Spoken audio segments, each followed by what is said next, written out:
Welcome to the Win, Make, Give podcast. Chad Himes here, joined by my friend Bob Stewart. How are you today, Bob? Chad, I was, it's very rare, by the way, that like I show up to one of these interviews before you do. So I had a chance. I was talking to our guest in what I guess you call a green room. I don't know, right? We're all on computer screens here, but I'm talking with Mark, who we'll bring on here in a second, in the green room. And I had said to him something to the effect of, I'm just happy Chad allows me to continue to do these things. Like I'm the color commentator guy on the sidelines. You're the professional. So how am I doing? I'm happy you asked me back again, Chad. Well, Bob, I love having you here. I love having you to bounce things off. And then nobody takes us on a left turn better than you do in the middle of a podcast interview. So I'm glad as I'm looking over our guest's shoulder, I don't see any sound equipment. I don't see any guitars for you to be distracted by. Hopefully we'll be able to keep it sane here, Bob. I wanted to say that I'm excited about today. This is a kind of a first for us. We're doing something a little bit different. We went out and we found an author. And if you listened to our recent episode, probably the most recent episode, you listened to Bob and I interview Chris Edmonds, one of the co-authors of Good Comes First. And I thought it was a great interview with him. And Bob, I just celebrated 50. We talked about that I'm okay admitting that. You're not as old as I am. I don't know if you remember the Newlywed Game, except on, as I think you mentioned, was on reruns. Who was the Bob Newhart, or who was the? No, I think Bob Eubanks was actually that one, right? And here's what we're going to do. We're bringing on Chris's co-author, Mark, yet Say what? We didn't share any of Chris's answers. So we're going to see how Mark does compared to what Chris had to say. I have this feeling, even though it's the same book, we're going to get two completely different podcast interviews here. Well, Chris told us he was by far the better looking and the smarter, and he had a better tan and all these things. So Mark, I don't know. I mean, now that I'm looking at Mark, I'm not sure that I believe Chris anymore. So I do have all of his answers here. We will be checking. No, I'm just kidding. See how you're doing. So let's introduce to the Win, Make, Give podcast our guest, co-author of Good Comes First, Mark Babbitt. Mark, welcome to the podcast. Well, thank you. And thanks for putting all that pressure on me before we even get started. That works really well for me. We only do that with professionals. We've heard that you're a professional at this, so you know what you're doing. If you were an amateur, we would have taken it easy on you. That's right. Your publicist said if anybody could handle going second, it would be you. Could live up to it, so that, Chris set the bar low enough. And come on, you're both top 100 speakers, so you both can handle this pretty well, I think. Well, I'll do my best. And you mentioned Newlywed Game. Isn't it also Family Feud? You can't repeat the answers, or you get the buzzer and you have to give it another one. That's another one. That's true. Right? So we might have to get the. If you guys give me the buzzer, then I'll know I have to start over again. So, all right. Perfect. All right. So let's just start at the beginning. We know you'll get this one right, and we know you won't give us the same answer as Chris. I want you to introduce yourself to the audience. I don't like reading boring bios. Heck, I don't like reading exciting bios because they're just boring to read. I want you to introduce yourself to our audience. Let them know who you are, what makes you stand out, what are they going to learn about today, that sort of stuff. Tell our audience who you are, Mark. Well, I'll go back a ways. After serving serving my country as an engineer in the Air Force, I did what every military trained engineer does. I went to Silicon Valley and spent 10 years behind a desk before I went, oh, this just sucks. This is not who I'm supposed to be at all. And then I struck out on my own. 1990, I decided the corporate world was not for me, and bounced out to start up what I thought at the time was a startup, but now I know it was more of a lifestyle business. It was marketing and communications. And then being in Silicon Valley, I got wrapped up in the startup world, and that's where I realized that I could live kind of the corporate life, but under much better terms. And in part because I was one of the principals, I could help build the company culture I wanted for my employees and for my family. So that's where I settled. And for the last 20 years, I've kind of been in the startup world, to the point that I realized, because one of my startups is is a career focused business that sends college students, recent graduates, young professionals into the workforce, and the workforce sucks. And we don't seem to be doing anything about it. So for the last 6 or 7 years, I've been working with my friend and co-author Chris Edmonds to fix that. All right. Now, first of all, let me start off with a thank you for your service. Oh, well, thank As you. you brought that to our attention, we love having our vets here and sharing all that stuff. I do love one thing about you and Chris. I will say you both have no problem with the word suck, right? I mean, it's right there on the cover of the book on Good Comes First, how today's leaders create an uncompromising company culture that doesn't suck, right? So you guys both have that in common when it comes to it. Uh, Yeah, I you've have a done a question. lot. There's Go something ahead. here that I'm fascinated by, and Chad knows that doesn't take much for me. Look, Can Bob, you? shiny thing. What's that? There was a Oh. shiny thing over there. Squirrel. That was brilliant. Anyways, Mark, can you let's just I want to unpack the difference between what you think the work environment is today. And I believe you even have a name for it, the social age, but versus what most businesses were and leaders in these businesses were brought up in this industrial age style work culture. Like, can you just lay out for us in the beginning, what are the differences here of kind of what our leaders and our businesses have grown up in versus, the environment that we operate in today? Well, I'll just use. I don't want to speak for everybody else, but I'll use my example. When I thought I should have been living as this engineer working for a great company in Silicon Valley, new wife, newborn child, living under palm trees, swimming pool outside my back door, company car, the whole thing. I should have been living the dream, and I was miserable. And I think because of the industrial age leadership style where you were instantly replaceable, your work was only valued as long as you were actually helping produce maximum results all the time. You could be a total jerk, you could be difficult to work with, you could be a terrible boss, but if you were helping the bottom line move in the right direction, you had a job. And now, and we can credit Gen Y and Gen Z with this. Now in the social age versus the industrial age, now people are saying, you know what, that isn't enough anymore. I actually want to enjoy my work, and I'm not going to be like my parents or my grandparents and work just to pay the bills. I need to get a feeling of fulfillment from this.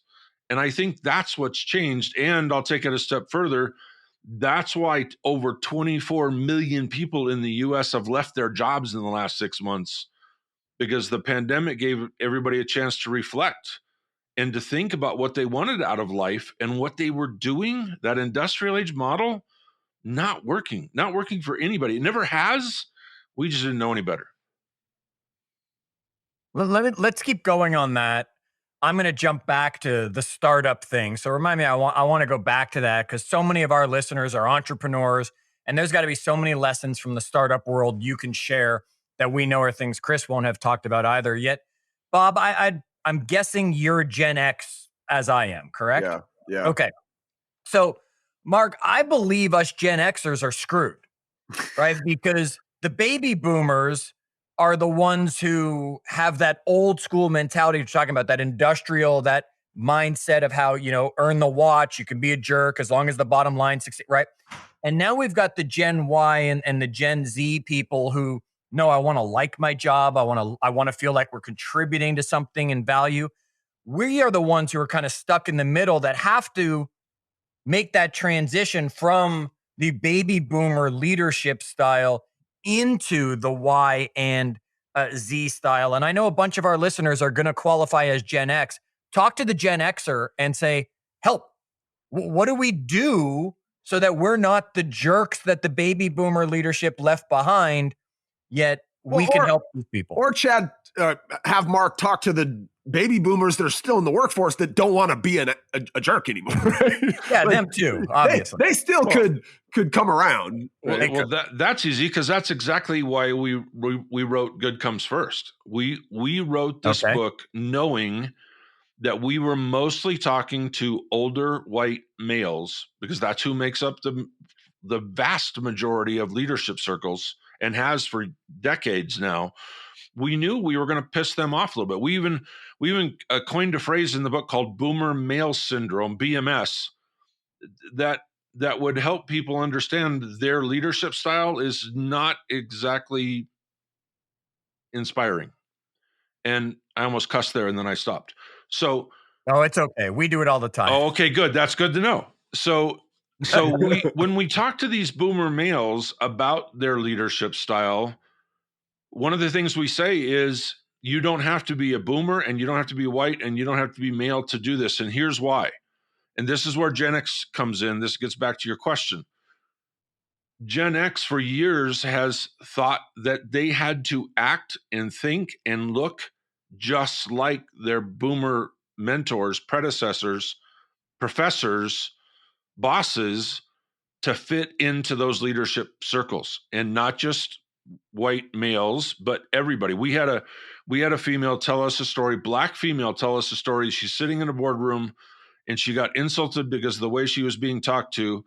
And at one point she said, "You know what? Stop. For 20 years I've let you turn me into an old white man and I'm not putting up with it anymore." And she had to set the tone inside the boardroom to say, "I'm not you, and I'm not going to think like you, and I'm not going to say yes to everything you say. This is too important to me. I'm going to be myself." She's a Gen Xer. And that's what we're seeing, especially since the pandemic started to recede a little bit. We're seeing people, Gen Xers are taking over leadership roles, and they're willfully, demonstrably saying, "I'm not going to be that guy. I'm going to lead differently. I want people to know I actually care about not just their work, but the people doing the work." And that's where Gen X, you say they're screwed. I think they have an opportunity to be pioneers here. And it really does just come out of this idea that, we, like you said, Chad, we sit at this nexus point where we look one way and we see a certain style and that is what it is, right? And then we look the other way and we see this kind of demand to want something more out of our jobs. And I think, at least from where I sit, I'm like, yeah, I want something more out of my job. I've worked in those kind of environments that were created because of the industrial age. Like, I know that wasn't necessarily for me something that I valued, right? And so, yeah, I mean, we do have this ability, and like Mark mentioned, we're coming into these leadership roles. I mean, right now, like, it's just exploding, I think, especially with the Great Resignation and people kind of, reevaluating what work means, right, Mark? And we do have a chance. What do you think, Chad? You think can we do it? Can we, Well, like, you and I can. I mean, we're enough. You and I can do it. It's a question is, will everybody else come along with us? That's why we hope they're listening to Win, Make, Give, right? So we can keep helping them with all of those lessons as we go. So we'll come back to that. And I want to come back to your take on the define, align, and refine. I love that you have that on your website. So I'm just going to put that out there for you, Mark. Yet I want to go back, as I said, I wasn't going to let this one just kind of slip by. You had a run with startups, is what you said, right? That you were in the startups and the startups and the startups. Okay. So a lot of our listeners are either thinking about starting something up or becoming a part of a startup, or they're an entrepreneur and heck, they're still in the startup phase of whatever it is. Give me some tips to that startup person that they need to know that you've experienced and you've learned from or turned success from.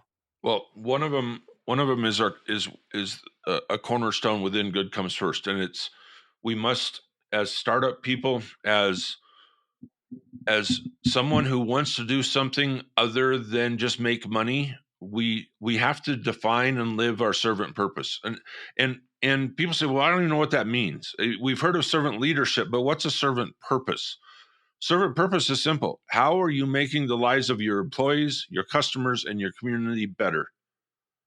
Now, that has nothing to do with making money. It has nothing to do necessarily with growth, except you expand your influence as you grow. But people don't come to work anymore just to make money. And if they do, they're pretty typically jerks. And right? So you get the jerks at the top end of the spectrum, and you get the disengaged at the bottom of the spectrum that are only working to collect a paycheck. They're not engaged in the mission. Yep. They don't care about living a servant purpose. They're just plodding along doing mediocre work for mediocre pay. Well, it's the people in the middle. If you can really believe in the mission and know you're making a difference other than making money, then that can keep a startup going for a long time. And those of you in the startup world, there's ebbs and flows, especially with cash flow and financially, and you got to get where's this angel money coming from, seed money, how are you going to make payroll? Well, if people believe in the mission, if you're living your servant purpose, people don't live in those ebbs. They stick around because they believe in what you're doing versus just working for a paycheck. If I I'm like that. let's say I work at a company right now, Mark, and I look around and I just got done with this podcast and I go into work tomorrow and I look around and I'm like, this feels like what they were talking about. Like I now realize that my work environment is, from the industrial age. It's all about production. It's all about how many widgets did I make today. And, I don't really but I do believe in this company. I think that we've got some good people here. And me as a contributor, not as a leader, but me as somebody in the organization, is there anything I can do? Well, can I raise my hand and say, hey guys, I think we should do something different here? Do I just need to leave? I mean, is that part of what we're seeing right now with this great resignation, is people just kind of, just throwing it in and saying, look, I can't have an impact here. It is exactly what we're seeing. And I would guess, based on our research, that 50 to 60% of the people who have decided to leave have left by choice rather than leaving their career to chance, have made some kind of an effort, just like you described. They didn't just give up. There was a certain amount of stress and frustration involved before they just said, I mean, let's face it, guys, most people that are leaving, they don't even have another job yet. But they don't care because they're so unhappy that it's better for them to just walk away than perhaps, and this is happening especially on the East Coast with the Wall Street influence, people are being asked to come back to work full time again. And we're not ready for that. We've enjoyed working from home. We like being there when our kids get home from school. We like, patting the dog on the head as we get up from the desk to go get another cup of coffee. We like the friendly confines of our home offices. And now we're being forced to go back to work. Hell no, I'm not doing that. And so they're leaving rather than dealing with it, and they're leaving before they even have new jobs. Well, to get back to your answer, here's what we tell people all the time, and it's the number one question we're getting since the book came out. If I'm not a CEO, if I'm not an executive director of a nonprofit, if I'm not the founder of a startup, how do I make a difference? And it really comes down to, you still have to have some influence, whether it's an informal leader or a small team leader. But if you can create within a culture that maybe isn't very inspiring, that maybe isn't very trustworthy yet, you can create your own subculture within your team or within your sphere of influence. And we call it a contagious pocket of excellence. And here's what happens when you create a purposeful, positive, productive subculture. Eventually, somebody in charge is going to look at that group and go, what the hell are you doing? You're happy? Nobody's happy here. You're productive. You're going above and beyond, and you're happy. What are you guys doing? What's different about your group? What's different about your team? And then we start to share, and now we create bigger pockets of excellence, and it really does become contagious. So, no, you don't. To a certain extent, you do not have to deal with the culture you're stuck with right now. You can create influence. You just have to realize you got to do it one little pocket at a time. Contagious pocket of excellence. Influence? Excellence. Okay, I'm sitting there, I'm going, it was an E. I want to make sure I get that right. Create a contagious pocket of excellence. That's one of those ones that we want that to spread. That's the good kind of germ as we talk about things have changed. You mentioned a lot of people just quitting their job because I don't want to go back to work, right? I don't want to go into an office all day anymore. my servant purpose, part of it has been being here for my kid when I've realized how important my family is or something, and I've enjoyed that. What do you foresee? I'm going to just completely put you on the spot. I know you don't have a crystal ball. I know you're not the guy setting the trends out there necessarily. What do you see for us 2, 3 years from now? Do you see a lot more telecommuting just becoming the way businesses have to be done? Or do you see people finally wanting to go back into an office and have that relationship? There's a Well, lot of what commercial real estate owners, brokers, like on the edge of their seats for this answer, by the way. well, I will tell you, I think there's going to be two different kinds of leaders in not even 2 years from now, maybe 2 to 6 months from now. The two different kinds of leaders are going to be flexible and retired. And I just don't think that the old school boomer male, to throw the label on it, is going to survive. And look at the numbers. I mean, again, 4 million people a month are voluntarily quitting their jobs to go work for a company that is more flexible, is more inspiring, where the culture is far more productive, and where I get to grow, I get to think about personal and professional growth over there.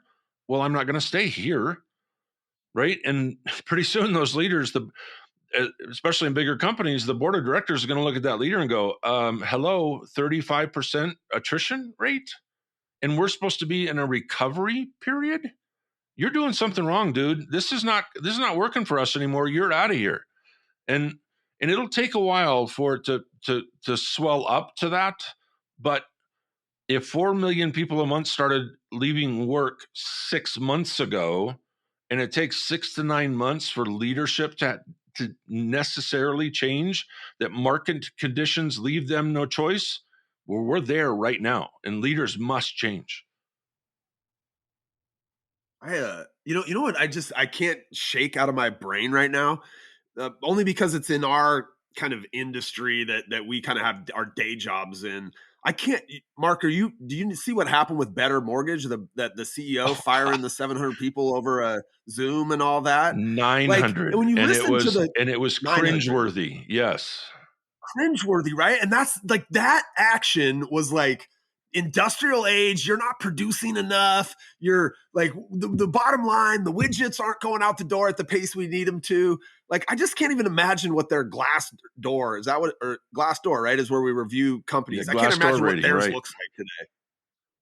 Well, you'll be What do happy you to think know about that. You'll be happy to know that I sent him a copy of Good Comes First. I put it in FedEx this morning, and I signed it, and I said, "We hope this helps." And it's just, but that's so typical, right? Although it's funny that we applied style, right? The bottom, right. the We bottom applied half this out to go. industrial age mentality. Screw you. The results matter more than respect. And again, keep in mind, that Good Comes First. Our foundational principle is we must equally value respect and results. Well, here's a guy that is so focused on results, an older male that used technology to distribute his old school leadership method. He wasn't just a jerk; he was a jerk on Zoom.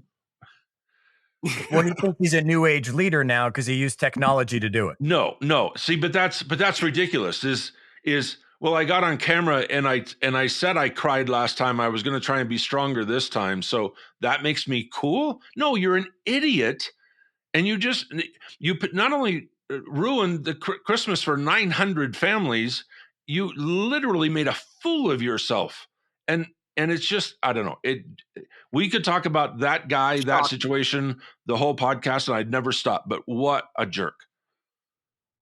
I think he'll show up in the sequel to the book as a what not to do. He could be in chapter 4 next. Volume 2, he could be in chapter 4. Yes. There is so much to that, like, to unpack there. Like, he got on there and started talking about how bad of a day this was for him. Like, the nerve. Are you kidding me? All right. So let's get back to the book now, and let's get back to these key 3 words. We covered them with your loving co-author there as he shared some of it. We're not going to necessarily worry if you say some of the same things, but we didn't cover it as specifically. It just came up in conversation. So you've already covered define, which you have here as evaluating your current culture and define your company's uncompromising work culture, formalizing your servant purpose, values, behaviors, strategies, and goals. And I got to imagine, even though you say company and you could mean family, right? I Oh, could do yes. this at home with my family. Yeah, and Chris and I've already seen it. And he probably did mention this. We've actually had CEOs come to us now and go, "I'm just not doing this at work. I'm doing it with my family," and especially That's right great. before the holidays. It's like, this is how we're going to start treating each other. No more arguing about who's got a phone in their face and who doesn't. These are the rules. Everybody's going to live by the rules. We're all accountable for the rules, and no more fighting. And so, yeah, this is a work and life thing. Okay, so you talked about servant purpose already. So you Hmm. kind of talked about that defining your company's culture. What tips would you give our people so that they can actively define their culture? Because everybody's going to think they got a great culture. I mean, heck, this CEO thought he was doing great with his idiotic move, right? He thought he was doing right. What tips do you give people to help them define their company's current culture so they know where the changes need to be made?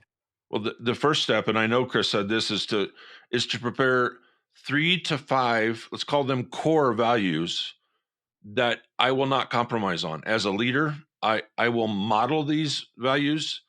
I'll coach them. I'll mentor people that maybe aren't aligned to those values, and and I won't just give you values.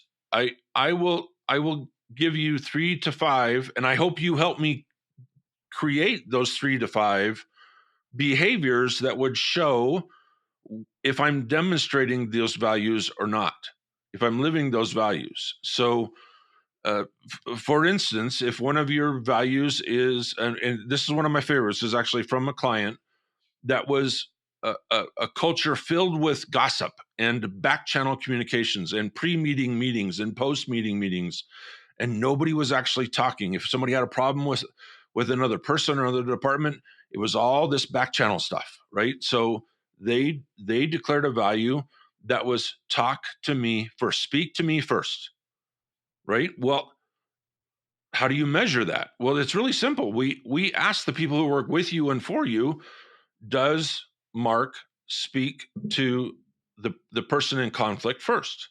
And we have them rate that on a 1 to 6 scale. And if you're in a 1 to 2, you suck, right? 3 to 4, you're not too bad, but we got some work to do. 5 or 6, well, you're living that value, you're modeling that value. And now I trust you. Now I respect you, right? So we don't, in defining a culture, we just can't say, oh, well, we're a fun kumbaya culture. You also have to attach results to that. Otherwise, it's a great place to work, but nothing ever gets done, right? So that's why we talk a lot about, we have to equally value respect and results, because you can't just have all these great values that make people feel good if you don't hit your milestones, right? So it's the combination of things. It's values, defined behaviors that bubble up to respect, and performance, which bubbles up to results. Okay. And now, as you were going on in your example, which was a great example, is that where you're talking about the align piece here of deliberately aligning your company's work habits to the defined culture?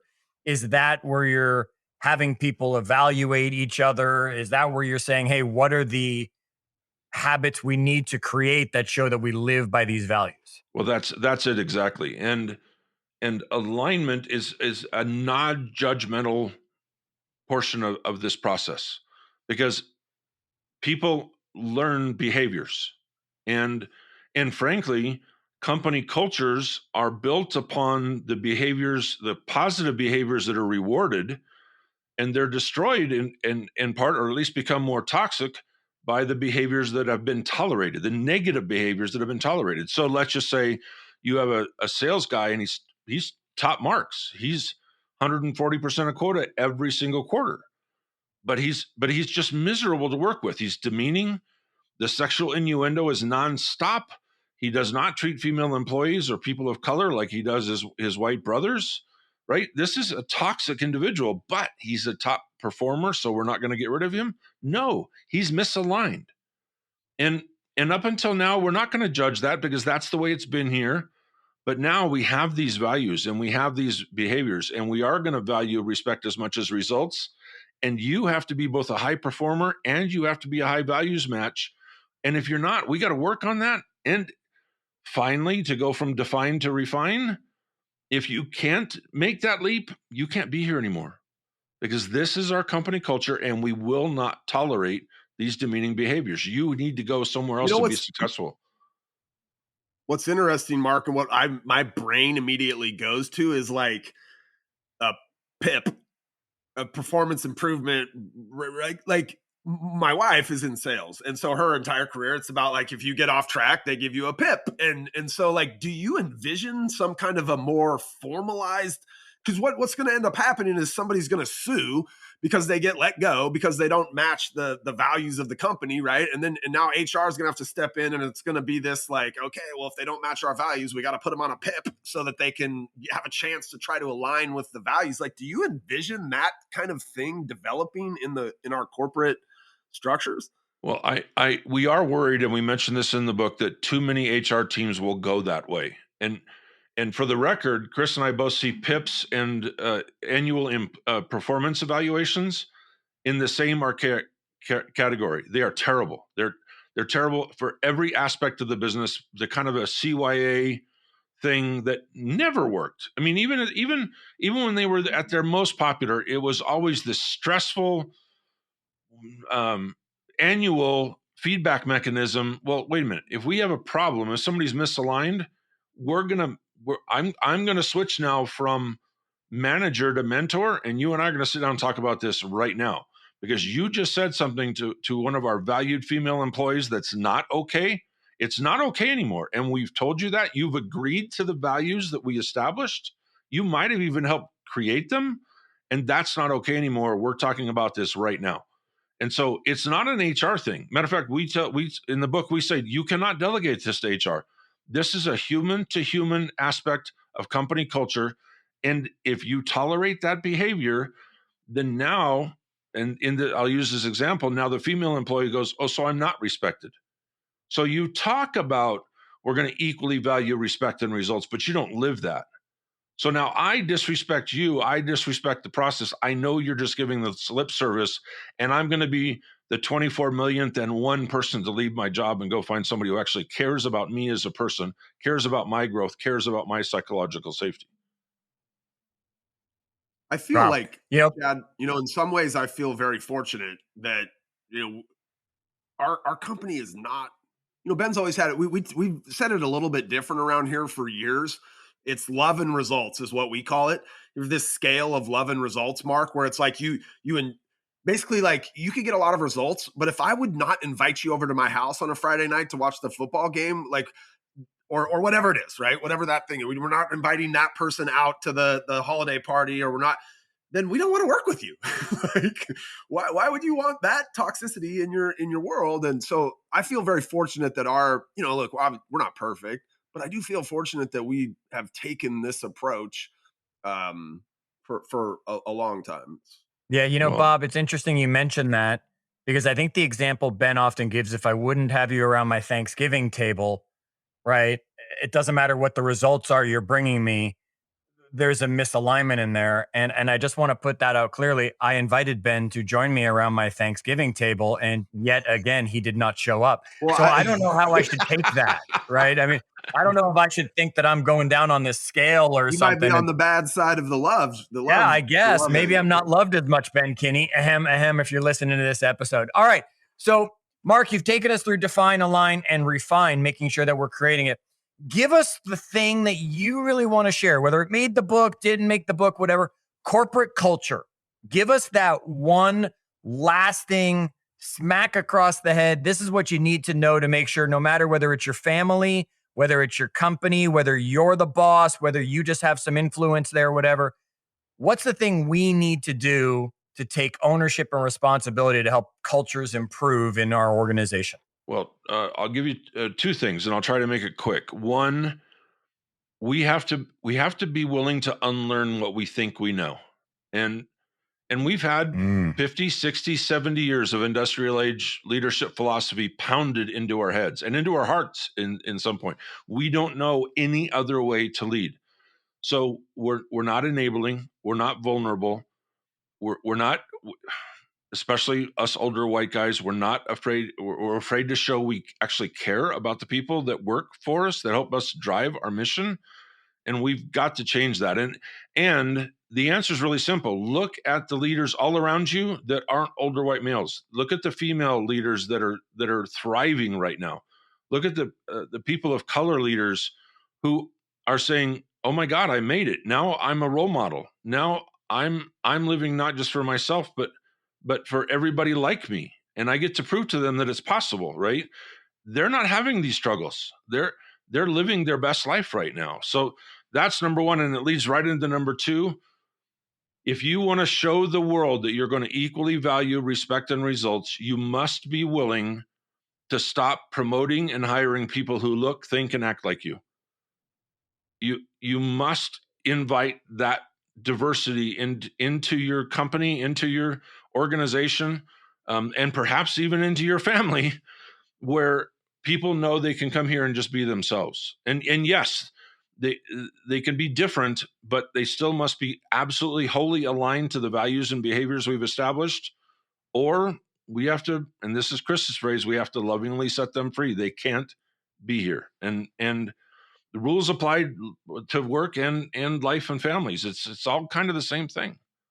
And the cool thing about all of this, Mark, is that like as this sorts itself out over the next decade or so, there will be companies left with a bunch of assholes that work there. And if you're an asshole and you don't want to work with the rest of us that are getting along, you can go work with one of those companies where it's just full of assholes. Well, like Amazon. I mean, yeah. I mean, sorry, I lived in Seattle for a couple of years. I had neighbors that worked for Amazon who were making $1 bazillion, but were absolutely miserable. Right. And so, yeah, go work for somebody where it's overly competitive. Go work, where it's dog eat dog, that only the strong survive, and die when you're 48 of a heart attack. That's not how I want to live my life. And I don't think that's how most people want to live theirs. I agree. Okay, but they deliver things really fast for me. So I like that. All right. So I'll have to take a closer look. All right, Mark, I'm going to put you on the spot with my last question for you. And Bob will probably maybe fill gaps if he sees your eyes rolling to find an answer for you to stall. I did not warn you of this at all. In season 2 of Win, Make, Give, we are living up to the give portion of Win, Make, Give. And we're making a donation to a charity as a thank you to you for taking the time to come join us today. And we want you to select the charity that we're going to donate to. So, Mark, let me put you on the spot. What's one of your favorite charities we can make a donation to? Issaquah Little League. Okay. Yeah. I mean, right next to you guys. I've coached baseball for 35 years, and my youngest son went through Issaquah Little League and had the absolute time of his life, and won the 9 and under state championship with Issaquah, and it's just a wonderful organization that helps both boys and girls thrive on the baseball field. Mark, how old is your son? He's 14 now. He's throwing about 80 miles an hour and throws 5 pitches well. So it all started with Little League in Issaquah. You know what? I have a 14-year-old boy that plays elite baseball around here. He's on one of the Seattle teams. I bet our kids have played baseball against each other at some point. Yeah, that's funny. All right, Issaquah Little League. Love it. We love it. We appreciate you joining us here today on Win, Make, Give, Mark. It was fun to have you give us some very different answers than Chris gave. And then at the same time, it was great to see some streamlined answers. So folks, check out the book, Good Comes First. We got a link in the show notes for you to be able to grab it. But don't go obviously to Amazon, because that's not where Mark wants you to get your copy of the book. So we'll send you somewhere else to get your copy of the book. Check the show notes. Also join us in our Facebook group, facebook.com/groups/win, make, give. It's where we have the conversations after these episodes. Folks, we hope that we are creating a great culture for you here at Win, Make, Give. And if you believe the culture is strong here and fun here and a culture you want to be a part of, we're going to ask you to bring along a friend. So who could you share these 2 episodes with? Good Comes First Part 1 and Good Comes First Part 2. Mark, on behalf of Bob, myself, and our whole audience, and Ben, We want to thank you for taking the time. And until our next episode, everybody, as always, do good.